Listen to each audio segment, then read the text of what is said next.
Could I cut in there? And as we're sort of coming to the end of the hour very shortly, there was one other subject I really wanted us to discuss while Yes, we're on please. air, and that is a recent presentation by Dr. James E. Hansen that I sent your way, where he is spruiking for nuclear power at a time when they're having to shut nuclear power stations down in Europe in the heat waves. And I'd like you to just give a little bit of a comment about that latest presentation from Hansen, if you wouldn't mind.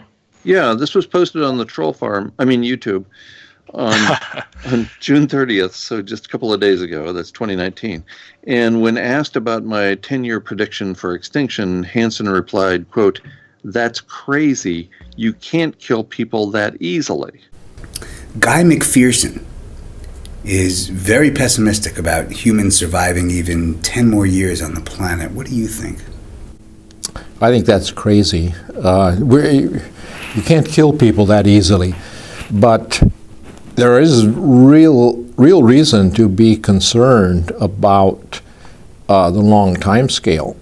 The biggest threats are, I think, the danger of large sea level rise. And we established most of our large cities on the coastlines.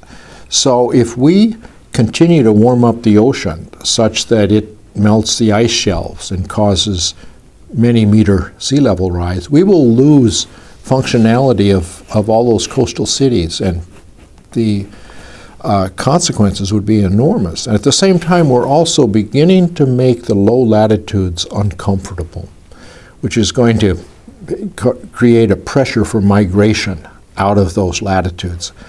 The planet could become ungovernable if we let those things go on.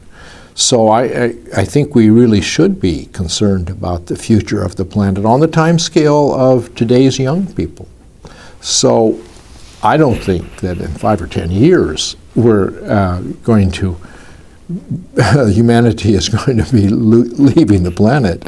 But I do think we have a huge threat. And it's kind of a crazy situation, because the truth is we could actually deal with this in a way that would be economically sensible.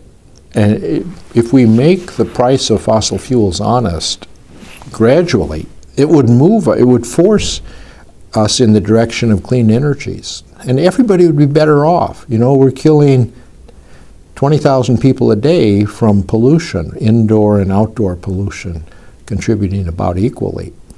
And that's from our dirty fuels. We need to move to clean energy, and the way to do that is to have a gradually increasing fee or tax on the energy sources that are a problem. You have to do it gradually because you don't want to have a big economic disruption.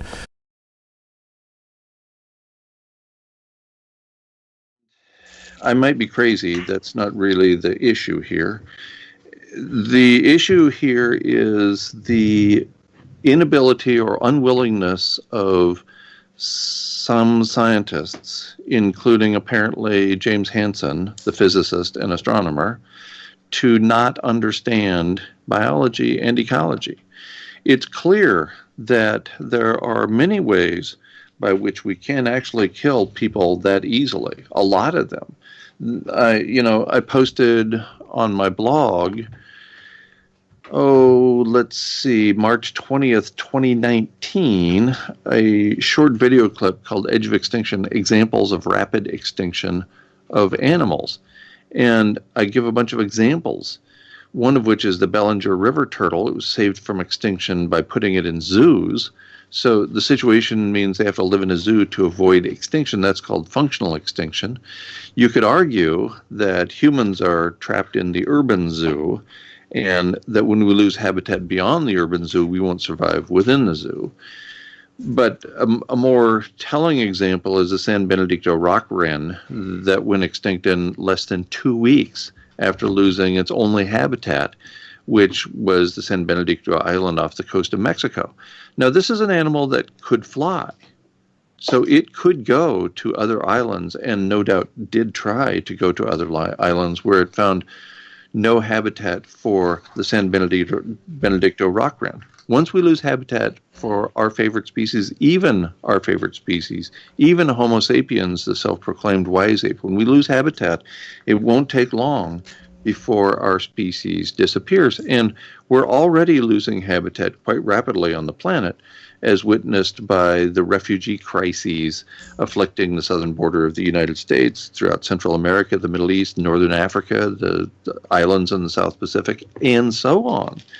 So I think this is yet another example of somebody with little or no background in biology or ecology trying to nullify projections by people who actually understand the forces of extinction and habitat, for example. So I was quite disappointed, obviously, with James Hansen and his take on my work.